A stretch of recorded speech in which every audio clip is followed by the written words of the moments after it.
Some people sometimes use describing some ideology of any kind as a religion as a means to denigrate that religion. And of course, saying cult would be even worse. But that's not your intention, I don't think.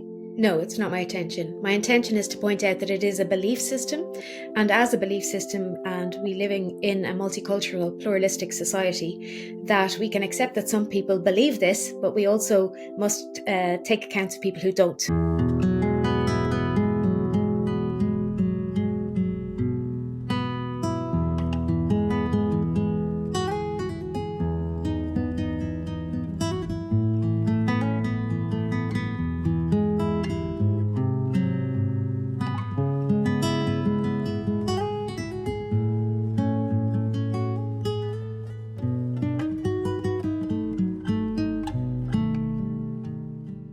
I approach religions from what's called the phenomenological perspective, which is essentially not trying to judge the truth or not of somebody's religious belief. There is one phenomenologist of religion called Ninian Smart, and he puts it like that God is real for Christians, whether God exists or not. So in the same way, I think gender identity is very real for people who have gender identity. My religion? Transgenderism. God blessed me by making me transsexual for the same reason God made wheat but not bread, and fruit but not wine, so that humanity might share in the act of creation. Hello guys and gals and non-binary pals. You know, life isn't about finding yourself, it's about creating yourself. And we can embody our genders in empowered acts of self-creation. My journey of medically transitioning is about reclaiming my right to write my own story. Queerness is an act of creation. God made trans people for the same reason he made wheat, but not so that humanity can share in the art of creation. Hot take, all trans people are inherently people of faith. Because in order to realize you're trans, it requires seeing things that are unseen. Being transgender is not a choice, it is a realization, and honestly, a somewhat spiritual one. Information is trans people are sacred. Trans people are sacred. We are the divine. Being trans is a beautiful, sacred thing God created. And I think we generally in our society don't view transitions with the sacredness, any kind of transitions with the sacredness that we should. And trans people go through like a very powerful.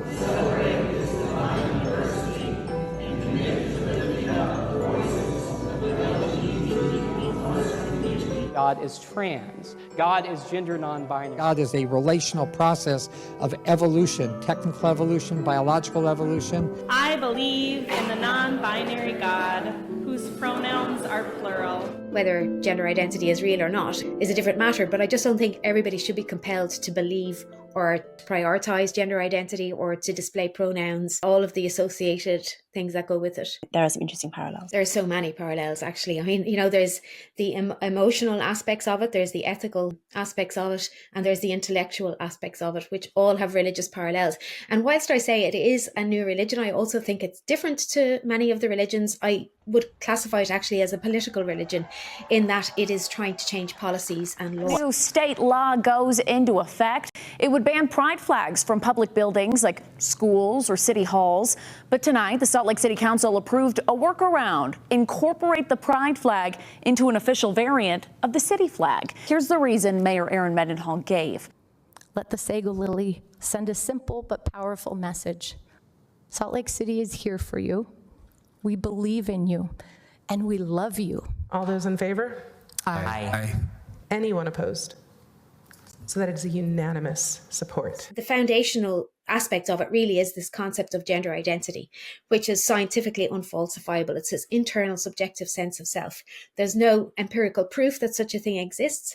So we're depending on people to explain their sense of self, trust that what they say is true. In the same way that, for example, I think there's a lot of parallels between a gender identity and soul, that we are containers for a spirit or an energy that's poured into us. There's the idea of being born in the wrong body. There's also practices. There's a calendar, holy days, days of remembrance, rituals.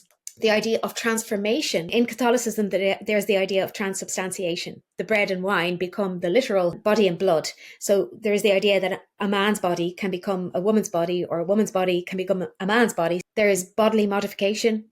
The idea of gender identity is sacred, but also Durkheim, the sociologist, talked about religions as societies, actually. They keep a community together. So there is very much a sense of community amongst people who have gender identities. There's the symbol, the Progress Pride flag. I mean, there are so many things. There is the display of pronouns is like, you can say that's like displaying a crucifix for people who are Christian and want to display that. What do you think when a man says that he is a woman or he identifies as a woman? Presumably you don't think that's real. What is really going on in your view? I don't think it's not real. I think it's like saying that you're a Catholic or, think it's very serious that you're Piscean or something. I don't have windows into men's souls, or men's minds, or women's either. If that means something to somebody, that's fine. It's a belief. I feel the problem is when you try and impose it on other people. Yeah. So in the introduction to my book, I say that gender self-ID or gender self-identification is a misnomer. The demand is that other people identify you as the gender you claim to be. And that's not true for other belief systems. My business partner is an Orthodox Jew, for example. And of course, when I go to visit him in his house, I obey the rules. I turn my phone off. I don't touch light switches and so on. But he knows that I don't believe any of that. And he's not telling me that's how I have to live at home. This is the problem with this one. In my opinion, it's an identitarian movement that has got misclassified. It should be put into the belief category. Why is it that so many supposedly sensible people have fallen for it and allowed it to run amok in our institutions? I call this the ideology of bad analogies. So people think, and I mean, I thought this at first too, that it's the arc of progress thing. We ended slavery, we gave women the vote, we now get gay marriage, the next civil rights battle. And you hear trans rights. And the thing is, you can imagine that somebody who identifies as trans has a hard road to walk. Yeah. And that will face unjustified prejudice and harassment and so on. And if you don't stop and think, yes, that's true and that shouldn't happen, that doesn't mean that we can count men as women or women as men. You just think it's the same thing.